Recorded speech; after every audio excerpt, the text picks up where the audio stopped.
Kamusta na po kayong lahat and welcome back to my channel. Pebbles Cunanan or Pebbles Talakera. Siya po yung star of the hour dahil po sa kanyang expose na si Harry Roque ang pasimuno at nagpakalat ng peking polvoron video ni President Bongbong Marcos.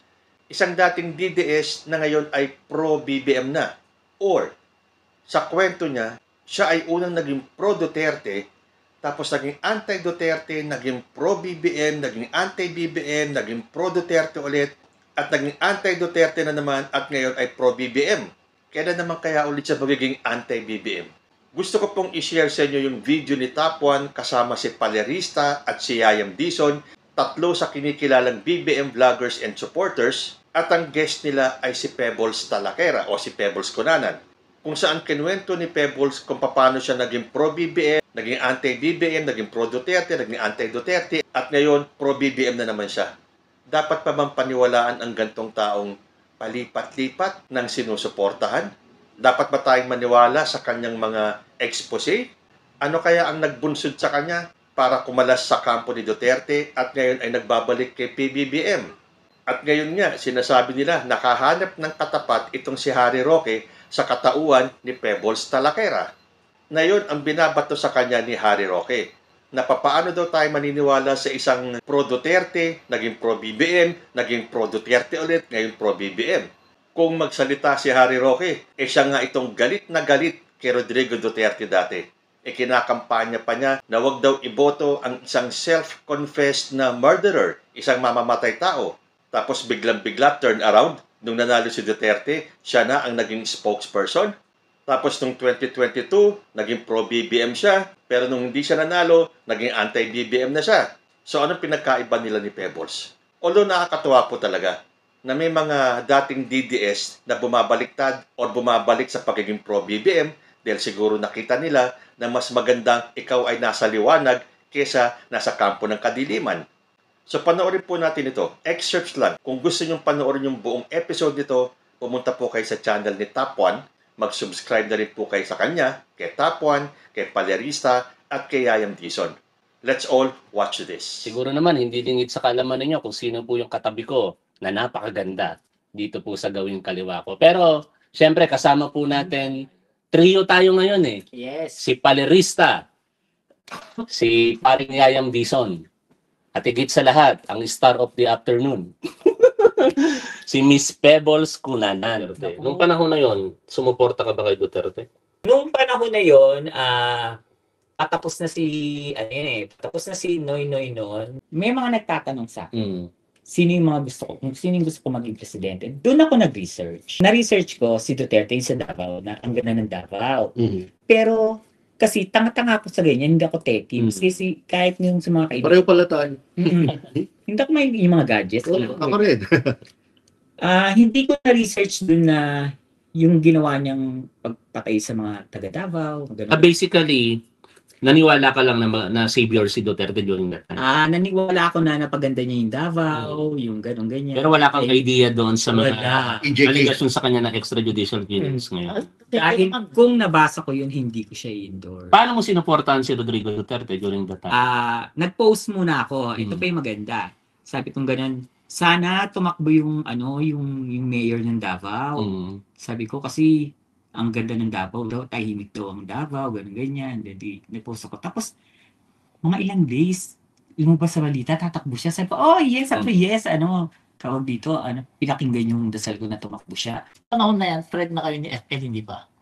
Hindi pa.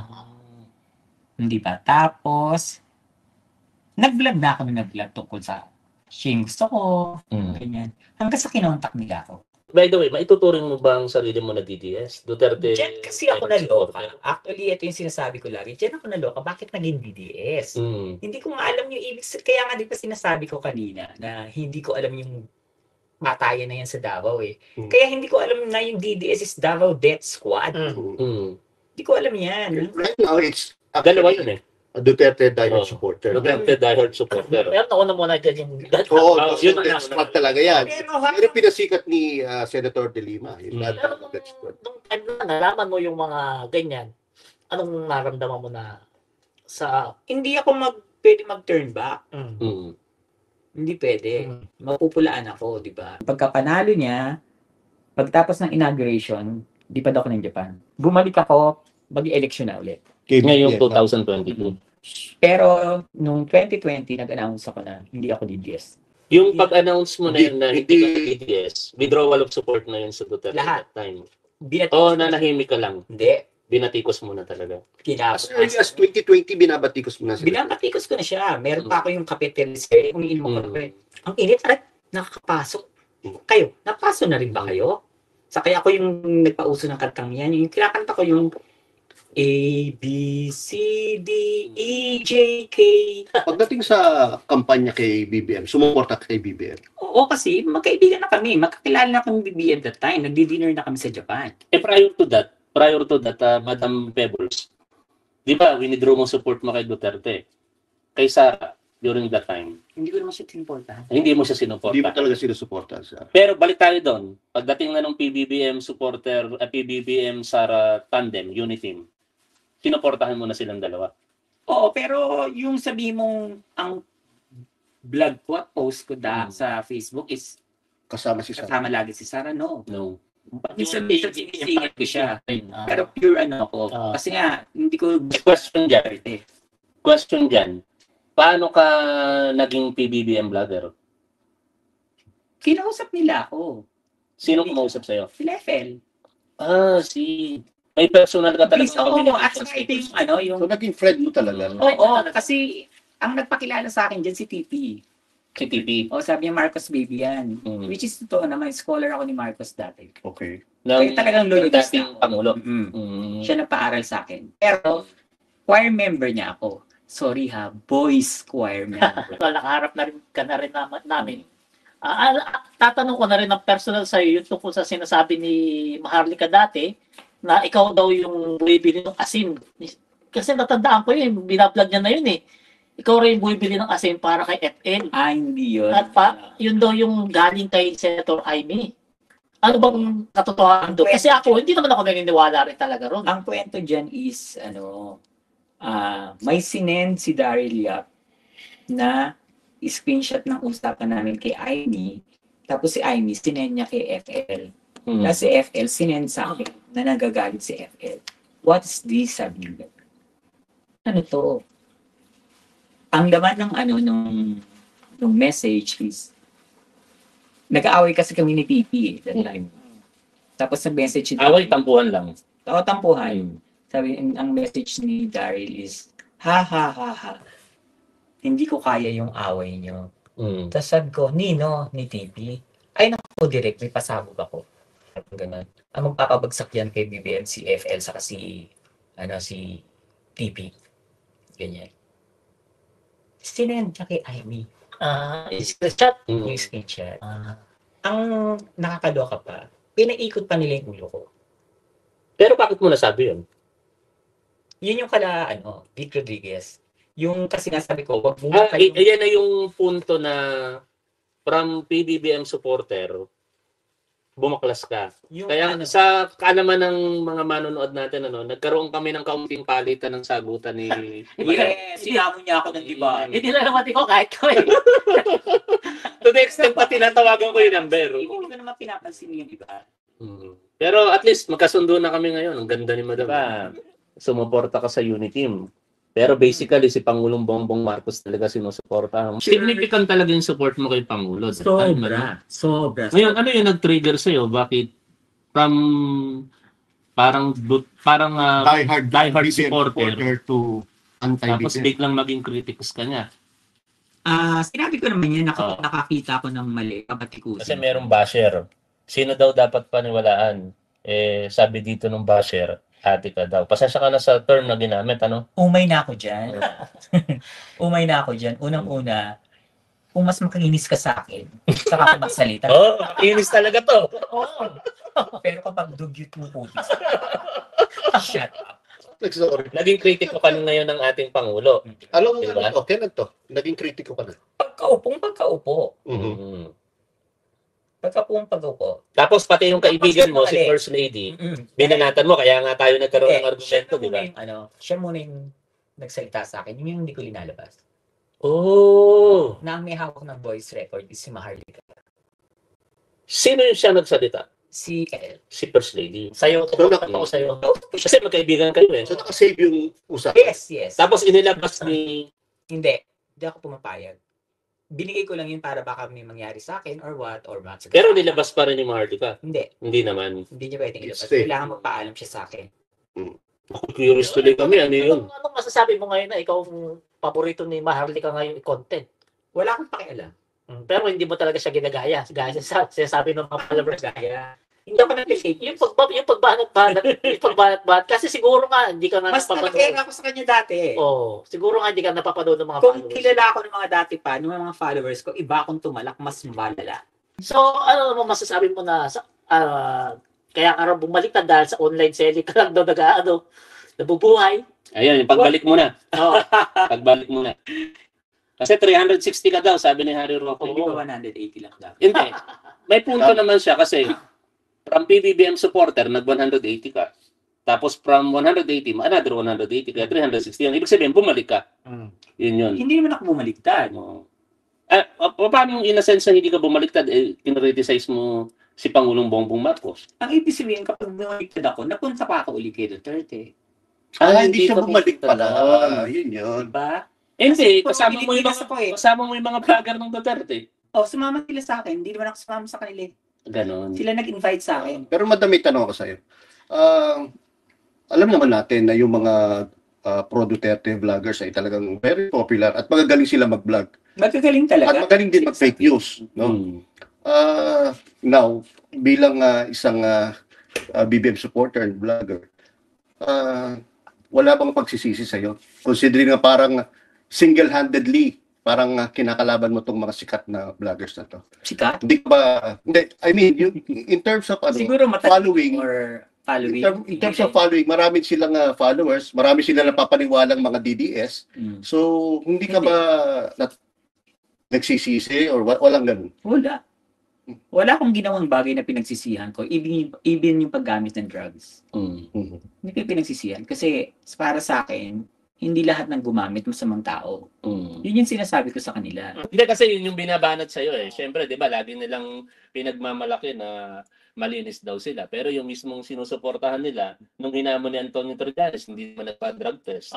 Saka si Baste, addict din. Seryoso yan? Hindi nagjojowa si Ellen Adarna nang hindi gumagamit. Aminado naman si Hindi, Ellen. nasa video naman yan. Meron naman mga kuha sa video dyan. Kaya mapapaniligan mo yung sinabi mo na yan. Oo, nasa itsura niya naman eh. Okay, ito, disclaimer lang ha. Sipulong. Lahat ng sinasabi dito ni Madam Pebbles, personal knowledge niya yan. Ayun yung kanyang kanyang opinion o pangunawa sa mga Pero bagay-bagay. tinawin natin yung kay First Lady naman na Sige. laging sinasabi ni Maharlika na gumagamit daw siya. Totoo ba yun o hindi? Sa akin kasi, kung gumamit sila ng kabataan nila, wala na tayong pakialam doon. Alam mo naman mga kabataan, mapupusok tayo ng kabataan natin, di ba? Mayroon tayong mga ginagawa mga bagay na talagang minsan Tinatry lang. yung kayo, barkada natin. Minsan curiosity lang. Pero kasi ngayon, syempre, mga mature, may mga matatanda na sila, alam nila rin bawal at mali. Ang akin lang, patunayan nyo. Tama. Kayo nag-aakusa, kayo magpatunay. Patunayan nyo kasi, Maharlika, wala tayong alam dyan. Alam mo yan. Wala akong alam dyan sa droga na yan. Yung issue na yan. Kahit i-review nyo yung mga vlogs ko nung time na eleksyon, wala akong nakabanggaan tungkol sa droga. Hindi ko alam na gano'n. Na may ganong video na nagdodroga si BBM. Sige, mamaya puntahan natin yan, Madam Pebbles. Hindi ko alam. Particular yung naging statement mo dyan sa TRICOM. Pero balik tayo dun sa ano yung naging motivation mo. Although sinabi mo yun sa TRICOM na ano nga ulit yun, itama ang mali. Paano mo, kasi madaling sabihin yun, pasensya ka kung playing devil's advocate ako dito, no? Pero naniniwala ako talaga sa'yo. Paano mo kami makukumbinsin ngayon na yung sinasabi mo ngayon ay pagtatama sa mali? Mahirap tumayo dun sa TRICOM. Lalo na sinumpaan ko yung Correct. salaysay ko. Sino sa inyo yung matapang nagagawa ng tulad ng ginawa ko na alam kong kakalabanin ako ng buong mundo? Hindi ako. Ikaw. Oo, hindi ko pangarap yun. Hindi rin ako. Na alam kong kakalabanin ako ng lahat. Alam mo pre, kapag alam kong type na nagpapadala ng mga invitation, pinapakrab na ba't ko yung gate namin eh. May pass baka meron ako ron eh. Pero wala naman. Figuratively, si Madam Pebbles, talagang figuratively meron talagang big balls. Tayong mga lalaki, hindi natin kayang gawin yun. Hindi talaga, kahit ako hindi.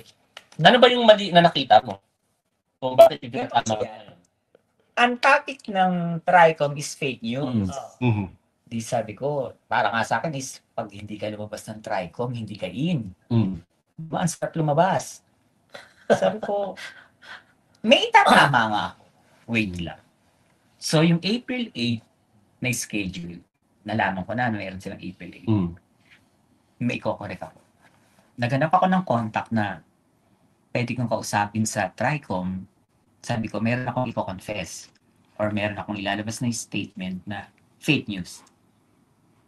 Yun na yung pulburon dito. At liberty ka ba na pwede mo bang sabihin in public o mamarapatin mo na lang na hindi sabihin kung sino yung naging contact mo? Hindi. Hindi ko pwedeng sabihin. So, nire-respeto namin yan. No? Tapos, ang nangyari, ito na nga, binulgar mo na si Harry Roque yung pasimunot ng lahat para ipakalat yung pulburon video. Ano sa tingin niyo, madam, yung motivation ni Harry Roque that time? Para papagsakin si BBM at maligtas siya sa mga krimen na ginawa niya. Yun lang yun. Tinatanggi niya ngayon. Yung IQ nun. Sinungaling ka raw na hindi raw totoo yun. Balik tayo doon sa affidavit mo. No? Binanggit mo po daw na kayo yung nagtipon-tipon sa Hong Kong. Although napanood naman ito na ng publiko, pero baka may mga impormasyon ka pa na pwedeng i-share sa Hindi pa amin nasabi. na hindi mo pa nasabi sa mga series of interview na Doon sa dinner, yun lang talaga. yun na talaga. Kasi after ng dinner, meron pa silang meeting. Hindi ka na nakasama. Mga solid DDS lang. Kami hindi nakasama. Sa tingin mo, bakit hindi ka sinama? Hindi na Kasi merong argumento si Harry Hindi mo Roque sinare yung video na yun, yung pulburon video, sa yung sariling FB account. ano lang siya, screenshot. Pero during that time, nung nilalabas ni Harry yung video na yan, pinapakita sa inyo, Hindi hindi niya pinakita. Even the picture, di ba sabi ko yun na meron na siyang hawak na picture. Oo. Yun yung sinabi niya. Pero, nung nakita mo mismo yung video, anong initial reaction mo? Totoo, hindi? Keke. Yun agad ang reaction mo.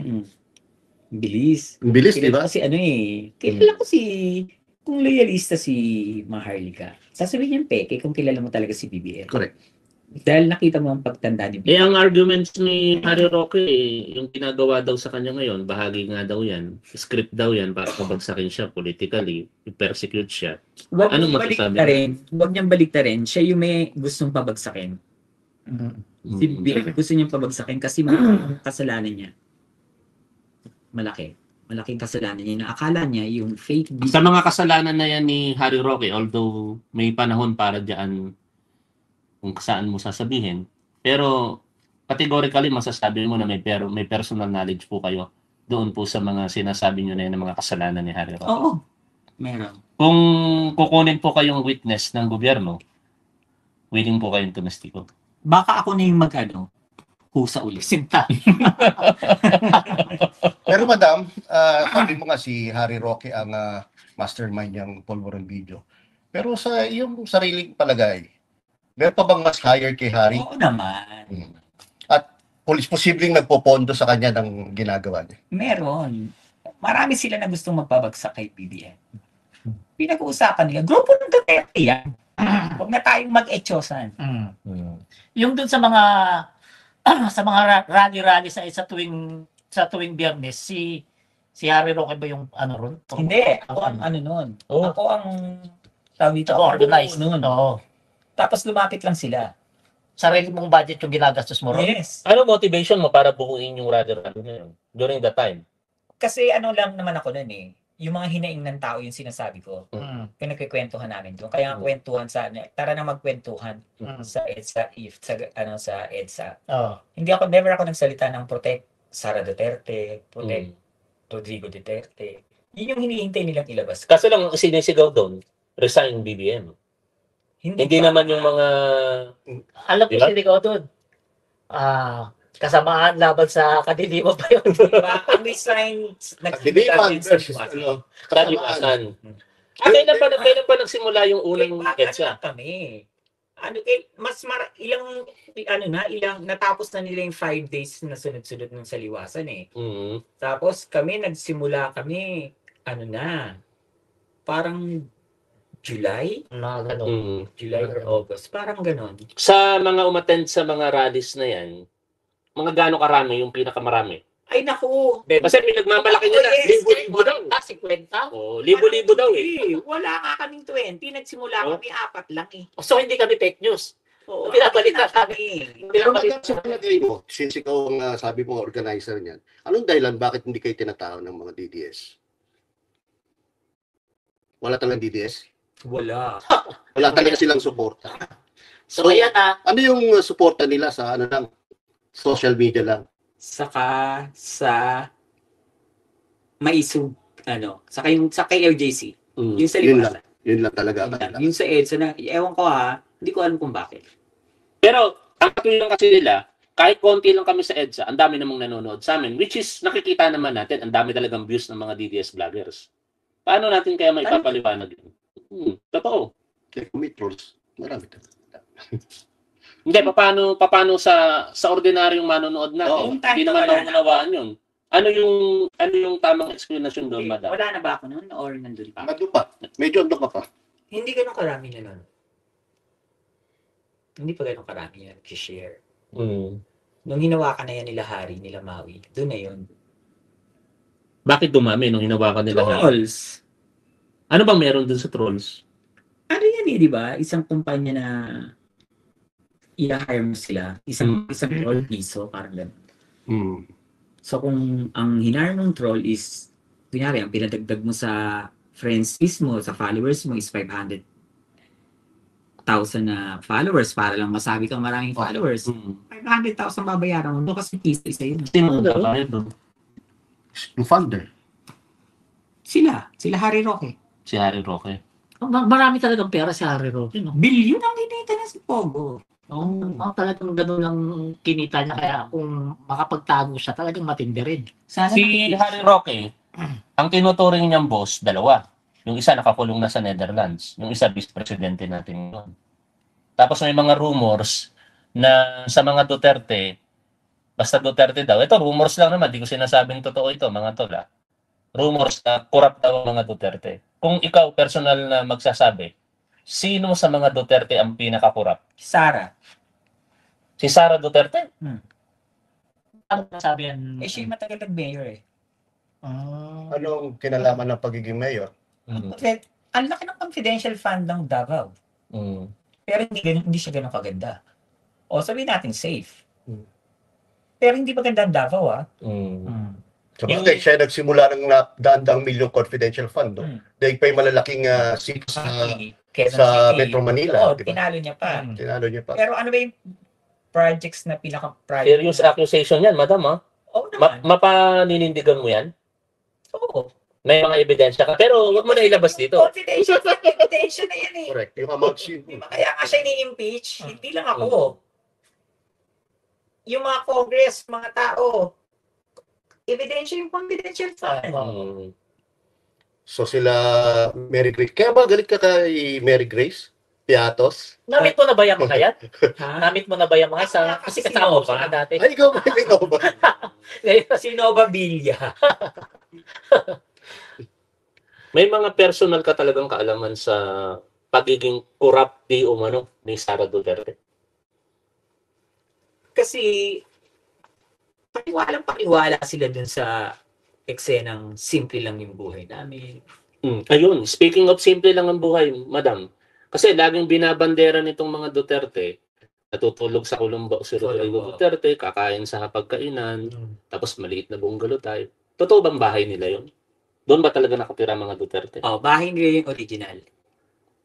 Dati pa, nung ano pa siya. Araw-araw nilang ginagamit yun, tinutulugan, pa siya. kakain. Parang bahay na nila yun. Pero totoo sa likod doon, may malaking lupain sila. Golf course na. Golf course. Oo. Meron. Meron. And hindi pa na sila doon nakatira. Hindi na. Saan sila nakatira? Meron na sila, may condo unit sila din doon sa Davao. Yun yung video na pinost ko na si Kitty, tinatawag niya si Duterte, nasa second floor siya. Tapos si Duterte nasa baba, nanonood ng TV na parang, Papa, sabi ni Mama, matulog ka na daw. Ay, ito ba nag-post nun? Oo. Okay. Eh, di ba? Yung bahay na pinakikita nila, yung bungalow style yung Oo. second floor. Correct. Because of the video. Doon yung mali yung posting nila eh. Kaya yung sinasabi nila na nireport yung Instagram ni Kitty that time, nung hinuli si Duterte, no. Hindi ni-activate yun. Kasi nandun lahat yung Ebidensya. bongga, yung mga alahas niya. Nandun lahat yung... Kita naman sa lifetime ni Mm. Kitty. Eh, ang katuwiran nila doon, may negosyo daw si Kitty. Tapos influencer daw, kaya kumikita.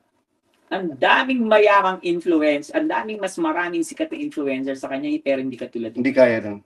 Saka ngayon nakikita ko yung mga watch. Yung mga kilala akong mga millionaires, yung iba, billionaires pa. Pero hindi basta-basta bumibili ng mga watch na milyon ang halaga. Saka napakabata para magkaroon siya ng gano'n. Saka madam, speaking of negosyo, nung isang araw parang nag-fake news ka. Sabi mo, 80 branches ang... So, yeah, fake news peddler na ako. Kasi ang linagay ko dun sa post ko is 80 lang yung franchise ng 7-Eleven ng anak ni Pulong. So may nag-correct, 160 pala. Yung pala fake news.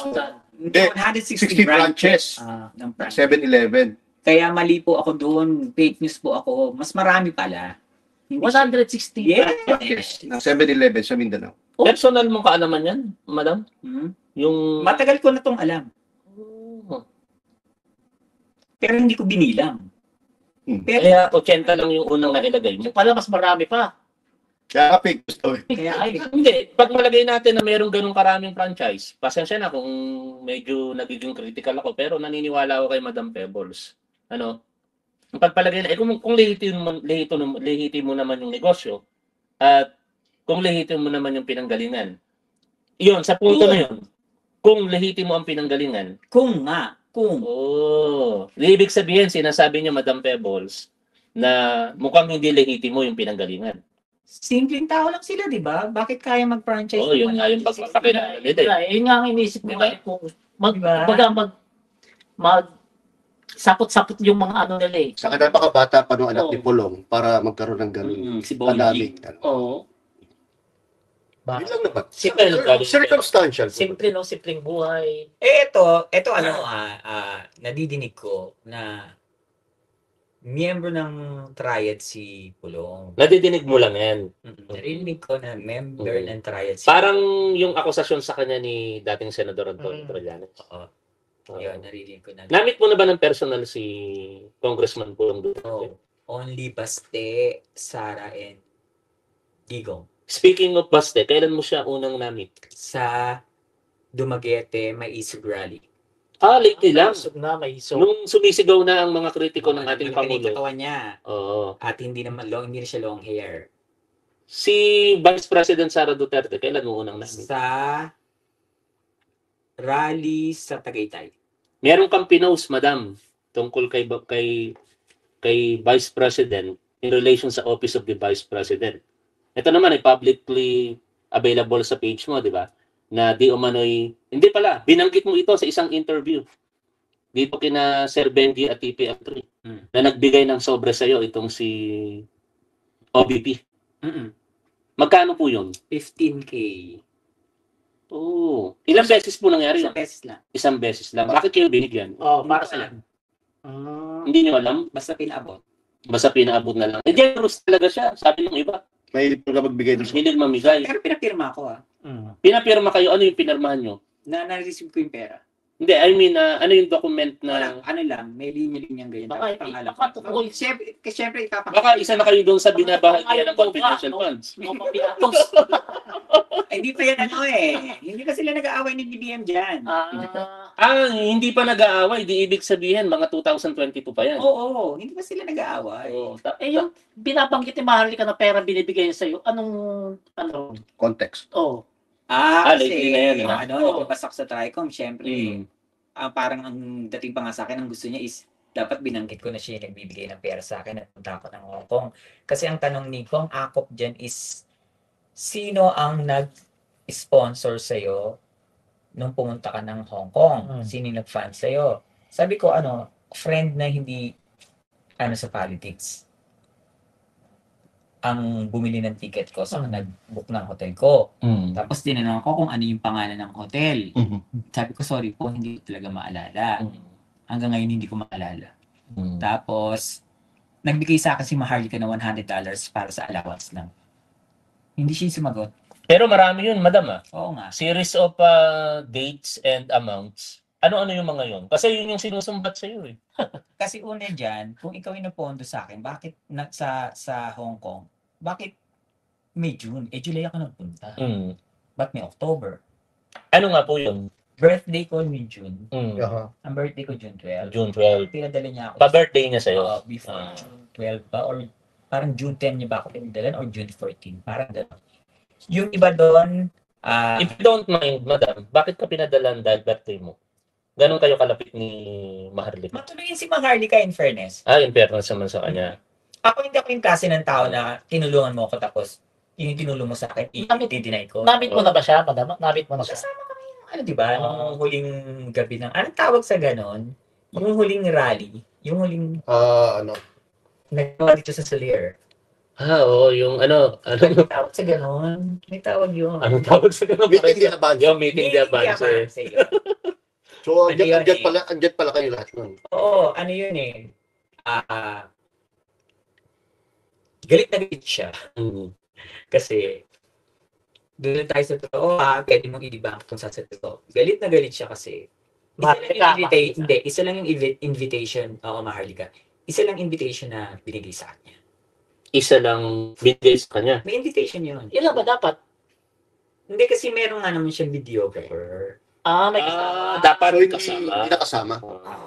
Tapos, ako kasi, taong headquarters ako. 6th floor ako sa office ng mga OFW. Diyan sa Boni. Ano ko dyan? Kumbaga parang staff na rin ako. Pero maibalik ko, madam, doon sa pera na ibinibigay sa'yo ni Maharlika. Ano yon? Meron bang pumupondo sa kanya o pera lang din ni Maharlika? Sa yung pagkakaalam. Pera niya. Sa bagay, malakas naman siya kumita sa YouTube. Siya ang pinakamalakas kumita that time sa YouTube. Mm. Siya. Alam natin lahat yan. Sa kasinungalingan kasi dami nanonood sa kanya. No? Kung manood sa kanyang tao. Dami. Gano'n na karami yung nanonood, magkano revenue nun. Totoo naman. No? Siya yun, siya. And yung iba doon, sponsor niya nung EDSA Friday group. Meron siyang tinulong sa akin na sobrang hindi ko makakalimutan. And tinatanong ko na utang na loob, yung pinost ko yun, yung pinalaboratory niya ako. Kasi nakaramdam. Kasi kaya ko na itanong yan, madam, may kismis na may nagpupunto kay Maharlika. Ngayon, hindi ko alam kung sino yung nagpopondo sa kanya. Pero gaya ng sinabi sa isa kong interview, hindi lahat ng taong nakapaligid sa'yo ngayon totoo sa'yo dahil may mga chismis na pinag-uusapang kanila na funded ka na. Yun na yung dating mo, Maharlika. Kasi parang ang hirap isipin na kahit sabihin mo malaki kinikita mo, lilipad ka papuntang Netherlands ng ilang araw. Hindi, saka madalas siyang Nagtutour. Hindi, yung pagtutour, understandable yun dahil personal na kasiyahan mo yun. Pag nag-tour ba siya lang mag-isa? Ay, hindi. May mga kasama siya. Siya sagot niya lahat yun. Hindi. Baka, Yung kasi yung minsan kasi sinasagot din ng mga kaibigan. Kasi kung mag-isa ka lang, kaya mo mag-tour talaga around the world. Pero pag kasama mong pamilya, mahirap. yun, hindi question sa atin yun. Ang question sa akin, madam, Kung gusto kitang siraan, ito yung mga tanong nila sa akin ngayon dahil tulad ng ginawa mo sa akin at pinost mo agad yung tinulong mo sa akin, ganyan. Pwede ko rin naman gawin sa iyo, pero kasi hindi mo naman yung ginawa. Yung sasabihin ko na, ano naman, galing naman kay ganda yung pera mo para gantihan lang kita. Kasi hindi ako yung ugali mo. Madam, since close kayo ni Maharlika, anong pinakadahilan niya kaya siya bumaliktad kay BBM? Alam mo ba? Nabanggit niya ba sa'yo? Hindi, ako yung unang nagsimbong Na parang may something, ganyan. Tapos, tinitira pa ako ni TP. Tapos, napagsabihan pa ako ni FL. Tapos, nagsumbong ako sa kanya, saka kay SAS. Tapos, ang sabi niya sa akin, hindi mo na kita makakampihan. pag-aaralan ko muna. Sabi ko, naiintindihan kita. So, mga after ilang days, naniwala siya. Kasi nga, nagsimula na yung attorney Vic and Pastrana issue. Yung sa asukal, yung peking perma, yung mga ganun-ganyan. Hanggang sa ayun na, lumaban na siya. Ako talaga yung nagpasimula. Pero balik tayo, madam, doon sa Sobren, na curious talaga ako doon. From the Office of the Vice President. Staff ng OBP nagbigay. Yung voucher Sino ba yung yan? kasama mo na nabigyan nun? Sobre. Sobre. Hindi yung Okay. pinirmahan mo. Ay, papel. Papel. May nakalagay na 15,000 amount. Hindi ko na matandaan basta pinapirma ako para patunay na ibinigay sa akin yung pera. Para sa daw yun, madam. Inabot niya lang. Meron ka napansin na reason kung bakit ka binibigyan? May date? May kasama ka nabigyan yan? Oo, pero hindi ko pwedeng sabihin. Ilan? Kasi At least figures, ilang... dalawa lang kami. Dalawa lang kayo? Kasi yung binigyan, hindi ko pwedeng sabihin kasi Oo naman, oo naman. understand din siya yung inibang niya yung sinasabi ko. Oo. Sige. Ano yan? Naunawaan namin yung pag-aalala mo rin dun sa... Ako na lang yung ano yun. Pero kung i-evaluate mo yung situation, sa tingin mo yung pera na yon na halagang 15,000 galing sa opisina mismo ng OBP o galing kay Sara? Galing sa OBP. Ibig sabihin pera ng taong bayan yun. May knowledge kaya si DP doon na nagbigay ng opisina niya ng pera sa'yo o mga staff niya lang na natuwa lang sa'yo. Hindi, galing sa OBP. Pinabibigay niya eh. Sinabi mismo Oo. na pinabigay. Na actually, dapat nga pupunta siya sa nung time na yun. So may knowledge siya. May knowledge. Hindi siya nakapunta. So, malamang galing sa tax kung OBP. Oo, hindi ka tanggap-tanggap Tapos yun. bigla akong biglang lumabas na yung si Mami, yung matanda na inabutan ng sobre. That May time, nagtatanong, madam, gusto ko mag-post on that time. sino daw yung nag-abot sa'yo? Hindi pwede. Hindi. Pasensya na sa nagtanong, hindi masasagot kung sino. Babae ba o lalaki? Bakla. Yun na lang. Yun na lang. Na-explain ko bakit. Kasi Yan ba yung nag-resign? ayaw lang ni Madam Pebbles na may madamay pa na. Oo naman. Kaya hindi tayo nagbabanggit ng mga maraming pangalan mo siya. Speaking of TRICOM, yun na ba talaga yung mga pasabog mo so far? O meron pang pasabog na mangyayari? Ibang issue naman kasi yung pasabog ko. Meron ka pang Hindi ilalabas. to fake news. Hindi fake Oo. news. Hindi siya tong So, ibig sabihin yung pulburo talaga. Ito yung yung ibang pasabog ko dito is para patunayan ko sa inyo na mamamatay tao sila. Sino sila? Sino sila? Yung mga nakapagdigid din kay Duterte dati na nag-abuse kayo ng power. Can you name names? Harry Roque, Mamamatay tao si Harry Roque? oo, idemanda mo na ako. Ayun lang. Hindi naman, wala ka siya rito. Pag bumalik ba siya rito, kaya mo siyang harapin? Naman, wala pa akong sinukuang laban. Mabigat yan. Mabigat na. Nakahabol sa Paano mo sabi na mamamatay tao si Harry Roque? Baka pag pogi. Namatay sa sarap, hindi naman siya mukhang masarap. Diba? Mukha ba siyang masarap? Ako lalaki, hindi ko papatulan yan. Hindi, mayat siya ngayon. Siguro ang asim ng singit niyan. Mamamatay tao, ibig sabihin may mga pinatay na. Meron.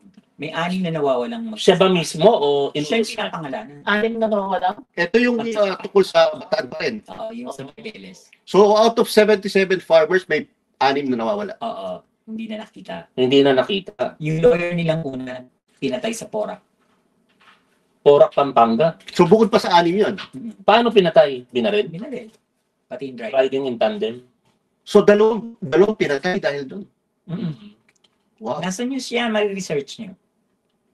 Yung pinatay na lawyer ng nakikipaglaban para sa lupa ng magsasaka.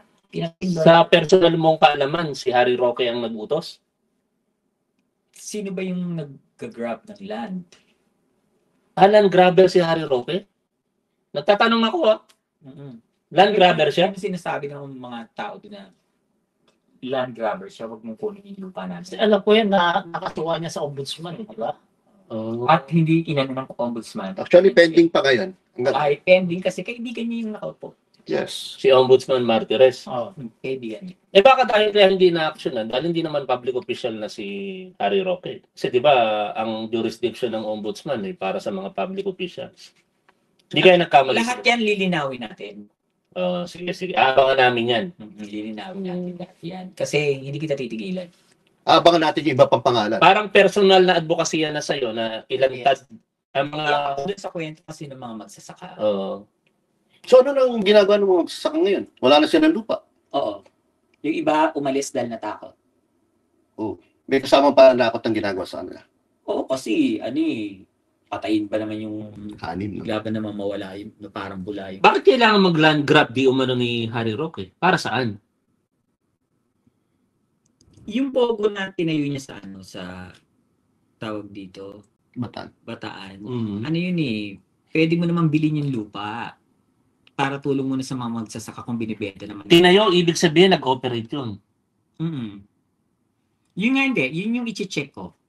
Oh. Kung nag-ooperate siya ngayon or may nakatayo na natigil dahil nga nakasuhan na siya. Kasi wala tayong alam diyan nun Kung hindi pa siya pinatawag, 'di ba? Ako nga hindi ko alam na may pinatay. Hindi ko alam. Wala akong alam diyan. Hindi ko hanggang sa nung time na lumabas kasi ako at binatikos ko si Harry Roque, doon sila nag-message sa akin yung mga taga-Bataan.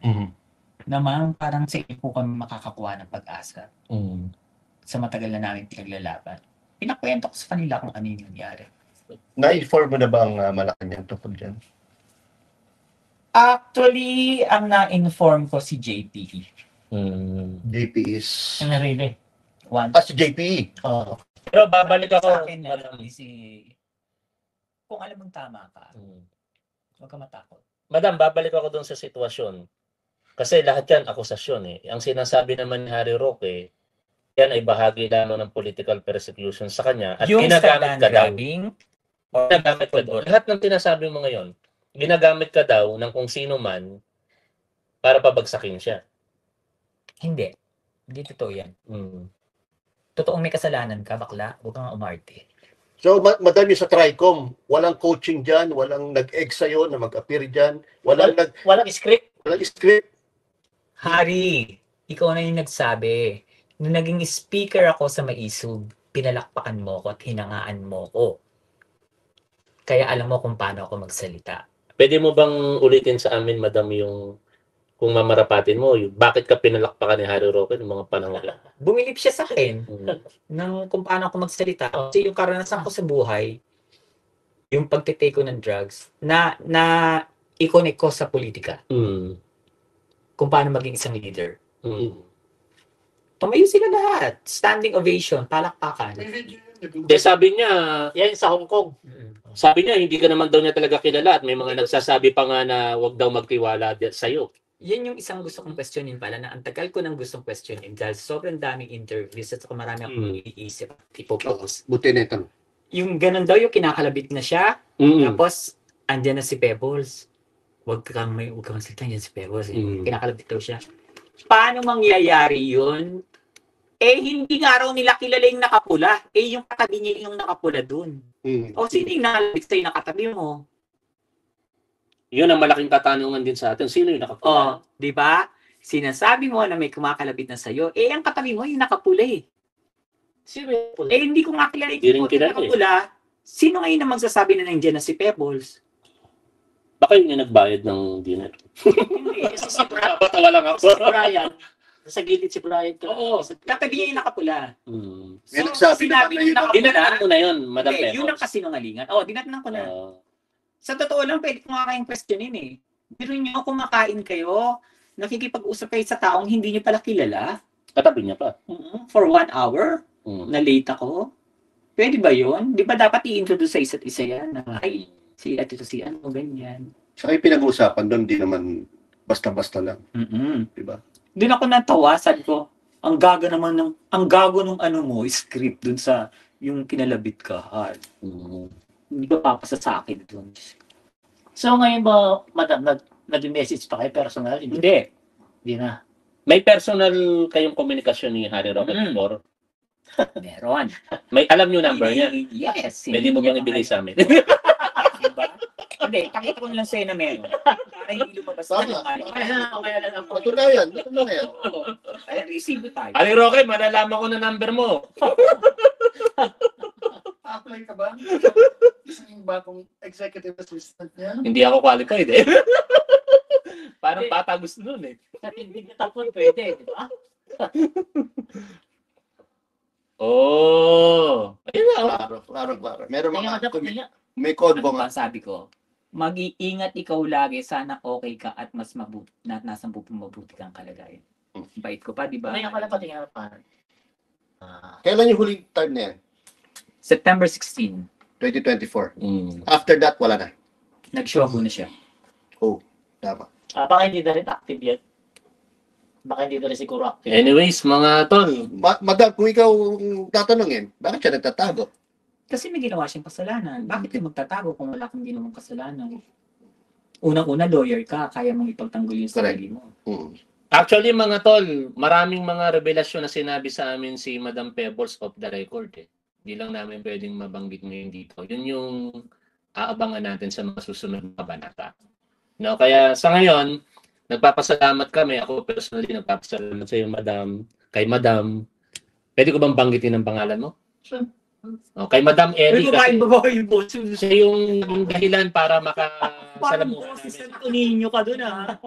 Si Palerista sa mga hindi Guys, nakikita. follow po natin. Laki ko kila si Palerista, si Palerista ako. Ano ka, si Paring nga yung Unang kita ko, akala ko 6-footer, ang laki. Sa video lang, sa video. Ayan, tapos si Kuya Yayam, Dizon, and si Top 1, syempre. Ako excited ako malaman yung iba pang mamamatay tao. Kaya, Isa rin yun, no? Papasalamat tayo dyan. At si Madam, sa panig na ngayon uli ni PBBM. Hindi Madam, ka mawala. last question. Meron bang kasama doon sa mamamatay tao na kumakandidato, tumatakbo ngayon?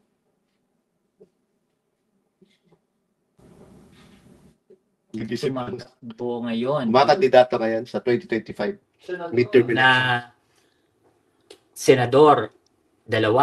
Naku, Senador, 2. Oo. meron. Bahala na yung tao dyan kung sino isipin nila. Wala. Senador lang naman yung sinabi. Mm. Ang gusto ko pakalanan dyan. Lalabas naman yun. Ito kaya nagkakapagpasko kung rito. Madam, mensahe mo sa ating mga kababayang Pilipino na sumusuporta sa gobyerno nito. Huwag po tayong tumigil sa pagsuporta sa ating Pangulo. Huwag po natin siyang paghinalaan or what. Kasi ngayon, ako mismo magsasabi sa inyo, nagtatrabaho ang Pangulo para sa Pilipinas at para sa mga Pilipino. Naging kritiko niya ako isang beses dahil may mga bagay na hindi ko nagustuhan na sobrang bait kasi ni BBM eh. Mm. Hindi niya na napapansin na linoloko na siya ng mga tao sa paligid niya. Tapos ang pumuputok, yung problema sa kanya lahat. Ngayon, gusto ko na yung may konti na siyang pangil ngayon eh. May pangil na siya, tumatalak na siya. Kaya, yung huling post niya na kamote, ang dami. Any message para sa ating mahal na Pangulo at sa kaibigan mo, kay First Lady? I love you both and thank you for the forgiveness. Kaya sabi ko, isa ako sa pagpapatunay dyan na kung gusto niyo bumalik, matatawarin kayo ni BBM. Ako yung buhay na saksi dyan. Oo. Talaga magandang puso ni Pangulo. Yes. Harry Roque, last message. Sana ma-high blood ka lang dito. Ayan, sa tingin ninyo, kapani-paniwala ba yung sinasabi ni Pebbles Cunanan? Hindi kaya pagkatapos ito may mangyari lang na konting bulilyaso babaliktad na naman siya at magbabalik sa kampo ni Duterte. Pero tulad nga ng sinabi ko kanina, mas mabuti na yung galing ka sa dilim, nagbalik ka sa liwanag. So wala ka na sa tamang pag-iisip kung ikaw ay nasa liwanag na, tapos magbabalik ka ulit sa dilim. Tulad ng ginawa ni Senator Amy Marcos, nasa liwanag na, mas pinili pa ang kadiliman. So, ano sa tingin ninyo? Kapani-paniwala ba ang pagbaliktad ni Pebbles Cunanan from DDS to Pro-BBM? Comment lang po down below and I will see you in my next video. Diyos ti Agnina.